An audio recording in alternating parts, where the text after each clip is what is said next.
The cold came like a silent thief in the night, wrapping its fingers around the high trees of the northern frontier, blanketing the earth in a silence so profound it felt like the land itself had forgotten how to speak. Snowflakes drifted down, like ashes from some celestial fire, soft and slow, each one landing on the earth with the gentleness of a kiss and the finality of a tombstone. Among that infinite white silence, where even the wind dared not scream, the warrior walked tall, broad-shouldered, his braided hair falling over a sculpted chest, bare beneath the weight of countless turquoise beads, sacred stones, and the powerful feathered crown that marked him as protector, hunter, spirit keeper of his people. His moccasins made no sound in the snow, but his presence stirred something ancient, and the forest wolves fell silent, deer stilled, and the trees themselves seemed to lean inward to listen. In one hand he held a beaded medicine pouch that swung lightly from his hip with every measured step, and in the other he carried only instinct, sharpened like a blade. He had seen the smoke hours ago, dark and desperate against the gray sky, curling up from what should have been empty land.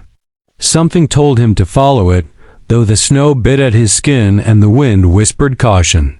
The spirits had spoken in dreams the night before, visions of red, of fire, of a woman fallen and a wolf who watched. He had awakened before dawn, left the warmth of the lodge, and walked straight into the storm with only purpose to guide him. And now, kneeling beside her in the snow, he realized the dreams had not lied. She lay on the cold ground like some fallen creature from a story the elders used to tell, pale, red-haired, her coat tattered and soaked through, her lips tinged blue, her breath shallow. A battered trunk lay behind her, tipped over and half buried in snow, its brass corners dulled by time and distance. She looked like she'd run from something, maybe everything, and whatever fire she had burned to. Escape now flickered only faintly in her half-lidded eyes. Her hand trembled as he touched it, gentle but firm, fingers curling around hers in a gesture not of ownership, but of fierce protection. A wolf stood nearby, muscles coiled under its thick winter coat, amber eyes locked on the man. But the warrior did not fear it. Instead, he extended a hand, letting the beast sniff, sense, decide. It was not a pet, nor a guardian, it was an omen, an echo, a spirit perhaps. And when the wolf finally licked his knuckles and stepped closer, the man knew the three of them were somehow tied by fate, by dream, by something older than memory. Her eyes fluttered, her lips moved, and a breath escaped her that sounded like surrender. But the warrior would not let her surrender, not to the cold, not to whatever past she had fled. Without a word, he shed his fur cloak and wrapped it around her fragile frame, lifting her effortlessly from the snow. She felt weightless, like a secret, like something he was meant to carry. The wolf followed close, its massive paws barely making a sound on the fresh snow, like a ghost tracking a soul. The storm thickened, but he pressed on, following no trail, but his own memory, his own sense of place in this vast land. The forest bent around them like an old mother watching her child pass through, the trees groaning and creaking under the burden of ice and time. By the time they reached the lodge nestled deep in the pines, the sky had turned to charcoal, and the snow had begun to fall in earnest. He carried her inside without pause, laying her near the fire he'd built the night before. The warmth spread slowly, coaxing color back into her cheeks, life back into her breath. She did not wake that night, but he sat beside her, feeding the flames, whispering old prayers and songs his grandmother once sang, words meant to guide lost souls home. The wolf lay by the door, eyes never leaving her face, as if it too waited for her return. Days passed like smoke through a dream. She stirred, then slept, then stirred again, slowly pulled back from the edge of that great nothingness. And when at last she opened her eyes fully, she found him sitting across the room, braiding fresh sinew into a new bowstring.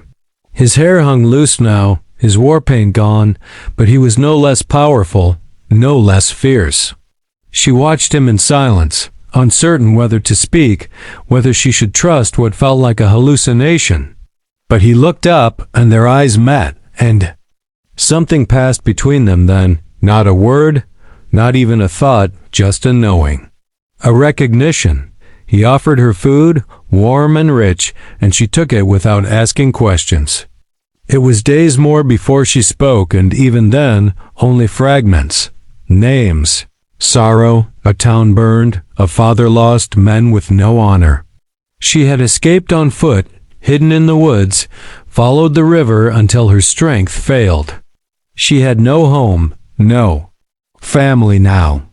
The trunk was all she had left, a few dresses, a book, a locket. And her life, barely held together by the threads of her will. He did not press her. He told her of the land instead, of rivers that ran backward in the spring, of stars that told stories, of animals that appeared only when needed. He spoke of dreams and of wolves, and how sometimes the spirits chose the living for tasks they didn't understand until it was too late to turn back. She listened, half believing, but wholly soothed. She had never known such calm, even in her old life. There was no judgment in his voice, no need for explanation, just presence. And in a world that had taken everything from her, his presence became everything. Weeks turned into months. Winter raged, then softened. She began to walk again, then laugh. She helped him tan hides, mend leather, stir stew over the fire. He taught her how to use a bow, how to move silently in the forest, how to listen not with ears, but with the soul. The wolf stayed with them always, disappearing sometimes into the woods but always returning like a living thread connecting earth to something deeper. One morning she awoke to find a new pair of moccasins beside her bed, soft, fur-lined, stitched with care, and a small beaded bracelet woven in turquoise and red, the same colors he always wore. She slipped it on her wrist and did not ask who made it. She knew. They never spoke of love. There was no need. It grew in the space between silence and shared glances, in the way he caught her when she stumbled, the way she saved the last piece of dried meat for him. It bloomed in the snow between their footprints, in the smoke that curled from the chimney each morning like a song to the sky. It burned slow and deep, like the coals in the hearth that never truly died. And yet, nothing lasts untouched in a world built on stolen land and broken promises. One afternoon, as spring began to whisper through the trees, riders came. Men in blue coats, boots muddied by conquest, voices loud with entitlement. They came looking for a girl with red hair and green eyes, who fled a massacre, whose father had been a judge, whose presence was a political wound. She stood behind him as they spoke, her hand on his back, trembling. He said nothing at first, just listened, his jaw tight. When they demanded she come, when they called her property, when they laughed at his silence, he stepped forward, and the wolf growled low. The confrontation was short. One man left bleeding. The rest rode away with threats like smoke in the wind, but something shifted after that. The forest no longer felt like a refuge, it felt like a pause, a hiding place that would eventually be discovered. She cried that night, not from fear, but guilt. He held her, saying nothing. The fire crackled, and the wolf lay between them, eyes wide open. By summer, the decision had been made. They would go further west where the trees grew tall enough to hide in, where rivers carved out places no map could name.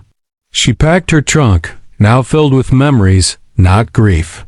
He wore his war bonnet again, not for pride, but for memory, for the ancestors he would carry with him. And the wolf, always watching, always near, walked ahead. They left at dawn. The lodge empty, the fire out, but the coals still warm. The wind had returned, but now it sang not a song of endings, but of journeys still unfolding. And as they walked into the trees, into a life unknown but shared. The snow began to fall again, not cold this time, but soft like a blessing.